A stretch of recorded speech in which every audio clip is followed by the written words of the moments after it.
आने वाला जो है जुलाई का महीना है, उस दौरान में नमी भी बनेगी मौसम में, गन्ना भी जो है अपने मतलब फुल हाइट पे है। इस दौरान में टॉप बोरर की तीसरी पीढ़ी भी देखने मिल रही है और साथ में जो पोका बोइंग रोग भी किसान के खेत में आना शुरू हो जाएगा। लेकिन लक्षण पहले भी दिखाए गए थे पोका बोइंग के। तो आज सामने हमारे जो है डॉक्टर साहब हैं, डॉक्टर रखे हैं कि जैसे टॉप बोरर आने वाली है, आ भी चुकी है, कहीं कहीं दिख भी रहा है कि किस तरीके से किसान अब बचाव करे और पोका बोइंग पे किस तरीके से, और जैसे टेम्परेचर थोड़ा बहुत डाउन होएगा तो उस दौरान में कौन से जो है किसान भाई रसायन या अपने जो उर्वरक प्रयोग कर सके। राम राम जी। राम राम जी। अपना एक परिचय करवाओ जी, जो हमारे किसान दर्शक देख रहे हैं। सिरोही जी भैया, महुआ वाली खाद मिल जाएगी ना? और वो कीटनाशक? अच्छा अच्छा। अपना एक परिचय करवाओ जी, जो हमारे किसान दर्शक देख रहे हैं। सिरोही जी। और इस क्रम में हम जैसे कि आपके माध्यम से भी और न्यूज़पेपर, टीवी चैनल के माध्यम से किसानों को अग्रसर करा रहे हैं जी। जैसा आपने भी टॉप बोरर के बारे में बताया, तीसरी पीढ़ी का प्रकोप स्टार्ट हो गया है। ठीक है जी। तो मेरा इसमें सुझाव सबसे पहला ये है, जो क्लोंटेनिडाफोल है दवा, जिसको हम कोरोजन के नाम से भी जानते हैं, कई कंपनियां कई नाम से बाजार में उतारी हुई हैं जी। तो उनका अब जो राइट टाइम है, मतलब जो किसान भाई नहीं लगा पाए हैं, उसकी 150 ml मात्रा और 400 लीटर पानी में, खास तौर से जो प्लांट केन है या अक्टूबर पेंट है, जिसमें ड्रेंचिंग आसानी से हो सकती है, उसको हर हालत में लगा देना चाहिए। इसका जो राइट समय होता है अप्रैल के लास्ट माह से लेकर के मई के फर्स्ट वीक तक होता है। लेकिन जिन लोग किसान भाइयों ने इस दवा को लगा दिया है, वेल एंड गुड। जो किसान भाई नहीं लगा पाए हैं तो इसमें देरी ना करें, क्योंकि बरसात का मौसम है, मानसून आपके सिर पर खड़ा हुआ है। बिल्कुल। तो किसानों को फिर इसमें असुविधा होगी और उसका जो तीसरी पीढ़ी का जो अटैक है, जैसे ही आक्रमण हो रहा है तो फिर आगे बढ़ जाएगा। ठीक है जी। तो इसमें सबसे पहला काम तो ये करना है जी कि उस दवा को आप जो है जल्दी से जल्दी इसकी ड्रेंचिंग करें। जो दूसरी रैटून या पेड़ी की फसल है, उसका जो ग्रेन्यूल्स आता है आपका फटेरा के नाम से या दूसरी विस्तारा के नाम से, उसको जो है वो भी मिला करके अब हर हालत में लगा देना चाहिए, जिन किसान भाइयों ने नहीं लगाया, खासतौर से पेड़ी की फसल में। तो कीड़े से पहली बात तो ये हो गई।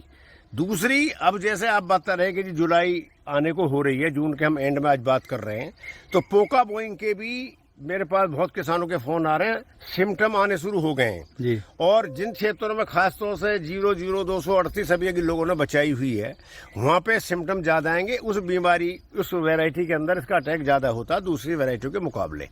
तो उसके लिए आधा किलो कॉपर ऑक्सीक्लोराइड का स्प्रे जो है किसान भाई कर दें। तो जैसे ही स्टार्टिंग में लक्षण आने पे इसका कर देंगे तो सबसे भी एक ही स्प्रे में इसका कंट्रोल हो जाएगा। कहीं किन्हीं क्षेत्रों में अगर ऐसा लगता है कि भाई बहुत ज्यादा अटैक आ गया है, तो उसको 15 दिन के अंतराल पर रिपीट कर दें। जी। जैसा जी कॉपर ऑक्सीक्लोराइड है और थाइपोनेट मिथाइल है, इन दोनों में से जो है बेस्ट कौन सा रहेगा किसान के लिए? देखिए, ऐसा है, जो अन्वेषण हुए हैं, जो खोज हुई है गन्ना शोध संस्थानों में, उसमें ये निकल गया है कि जमीन में भी डेफिशिएंसी को ध्यान में रखते हुए दवा तो दोनों काम करेंगी। अगर इसको टाइमली प्रिकॉशन में आप पहले 1 महीना 2 महीने पहले लगाते हो तो कोई सी भी दवा लगा सकते हो, थाइपोनेट मिथाइल भी लगा सकते हो। पर जब रोग शुरू हो गया तो उसमें कॉपर ऑक्सीक्लोराइड के जो रिजल्ट हैं वो ज्यादा बेहतर आते हैं। ठीक है जी। एक सवाल और है जी, हमने कई जगह वीडियो करी हैं, किसान भैया के कमेंट ये आए हैं कि हमने खेत के अंदर फटेरा लगा दिया या कोराजिन लगा दी, लेकिन उसके बाद भी हमारे खेत के अंदर 40 से 50% टॉप बोरर है, उस पर क्या बोलना चाहोगे आप? देखिए, ऐसा है, जो किसान भाई समय से किसी चीज का अनुसरण करेंगे जी, वहाँ पे रिजल्ट आपको 95% से लेकर 100% तक आएंगे। जहाँ खामी रह जाएंगी ना, वहाँ रिजल्ट में विषमता आ जाएगी जी। तो जिन किसान, अच्छा, दूसरे इसमें 4 चीज होती है ना, आपको किसान भाइयों को एक ध्यान में रखने वाली बात है, अंग्रेजी में हम कहते हैं 5R जी। भाई, एक तो आप दवा कहाँ से ले लें, राइट सोर्स ऑफ सीड का भी सोर्स वही है, फर्टिलाइजर और पेस्टिसाइड। आपका सोर्स कहाँ से आपने दवा ली। दूसरा है उसका राइट मेथड, कि आपने तरीका क्या करा, मान लिया आपने खाली उसमें खूड़ों में भी डाल दिया और लाइन पे भी डाल दिया, तो उसका मेथड क्या है, मेथड क्या इस्तेमाल कर रहे हैं आप, उस पर रेंज पे जा रहा है दवाई या ना जा रही है। राइट ऑफ एप्लीकेशन, उसका एप्लीकेशन, राइट ऑफ टाइम, कौन से टाइम पर, टाइम का जो है खेती बाड़ी में सबसे बड़ा जो इम्पैक्ट पड़ता है वो समय का पड़ता है जी। तो ये सब बातें इस तरह की हैं कि इनमें जो रिजल्ट हैं दवाइयों के, वो उनके तरीके, मेथड, टाइम, इन फैक्टरों को प्रभावित करके कम और ज्यादा हो जाता है। ठीक है जी। जैसे इस अब तक जो है किसान भाई बहुत तरीके की दवाई, जैसे profenofos, cypermethrin, chlorpyrifos, cypermethrin, emamectin, lambda, thiamethoxam, बहुत सारी दवाई हैं, इनके स्प्रे करें कि आगे भी जो है स्प्रे से जो है टॉप बोरर रोका जा सके नहीं? देखिए, अभी तक बात जो है, जो इस पर रिजल्ट आए हैं, जो अन्वेषण करा है, टॉप बोरर में जो बेहतरीन दवा है क्लोरिनटानिडाफोली है जी। और उसको अब अगर सही मेथड से और सही समय पे और सही तरीके से आप लगा दें तो वो सबसे बेहतरीन है जी। उसके अलावा जो दूसरी स्प्रे की दवा है वो मन पसंद करने के लिए थोड़ा बहुत उन्हें कंट्रोल करती हैं। इसका जो मेथड है या इसकी जो शुगर केन टेक्नोलॉजी में जो अभी तक इनोवेशन हुए हैं उसमें क्लोरिनटानिडाफोल के ही रिजल्ट सबसे बढ़िया आते हैं, बरसते वो सही मेथड से लग जाए, सही समय पर लग जाए। ठीक है जी।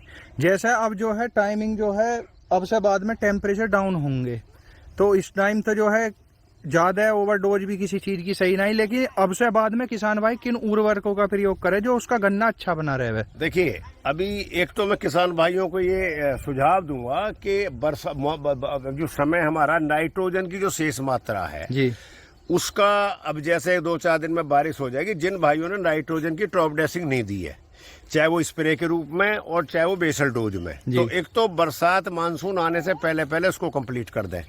साथ ही साथ अब जो है मेरा सुझाव किसानों को ये है कि बरसात के बाद में मिट्टी चढ़ाने के बाद लोग जो है किसान भाई कई बार उसे यूरिया की डोज देते रहते हैं, उस यूरिया को नहीं लगाना चाहिए। उस यूरिया को लगाने से अगर आपको निफ्टी में बड़ी क्वांटिटी ट्रेड करनी है तो here's how you can do it on the Groww terminal. मैंने 4500 क्वांटिटी एंटर की और मुझे इसे अलग अलग यूरिया को लगाने से बजाय फसल में फायदे के नुकसान होता है जी। जितनी स्प्राउटिंग होगी वो आपके नीचे से टिलर निकलेंगे, वाटर शूट निकलेंगे और वो उसका प्रोडक्शन घटेगा जी। इस स्थिति में क्या करना है कि किसान की ग्रोथ के साथ साथ जो उसने अपने रासायनिक उर्वरकों का इस्तेमाल कर लिया है उसके साथ में 2 खाद अब जो है बरसात होने के बाद अगर किसान भाई लगाएंगे, चाहे तो ईंख की बधाई कर दें मिट्टी चढ़ाने के बाद, कैल्शियम नाइट्रेट जी, जो प्रचलित है बाजार में, वो नाइट्रेट के रूप में अपना काम करता है, और उसके साथ जो है पोटेशियम सोनाइट जी।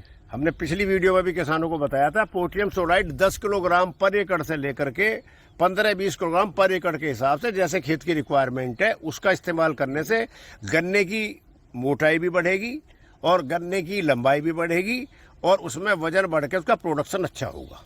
अगर जो है कैल्शियम नाइट्रेट और पोटेशियम सोनाइट की बात करी जाए तो दोनों में कीमत और जो है मतलब उत्पादन में कौन सा देखिए अच्छा ऐसा है, रिजल्ट अगर आप कंपैरिजन करेंगे, मैं तो किसान भाइयों से अनुरोध करूंगा अगर उनका 2 एकड़ खेत है, एक में कैल्शियम नाइट्रेट लगाओ, एक में पोटेशियम सोनाइट। पोटेशियम सोनाइट के अंदर जो है जो सल्फर है, मैग्नीशियम है और पोटेशियम, 3 चीजों का कॉम्बिनेशन है। एक तो वो थोड़ा सा कॉस्टली, उसकी कॉस्टिंग कम आती है और रिजल्ट उसके बेहतरीन है। जी। तो किसान को आज हमें कॉस्टिंग कम करने के लिए उसका प्रोडक्शन पर एकड़ जो इल्ड ज्यादा आए, इल्ड ज्यादा के साथ साथ उसका खर्चा कम आए। आज जरूरत इस बात की है कि कॉस्ट कंट्रोल करके इसमें आमदनी किसान की कैसे बढ़े। ठीक है जी। राम राम जी। राम राम जी। अपना परिचय करवाओ जी। मैं भैया राकेश रोही, ग्राम एतमादपुर से किसान हूँ।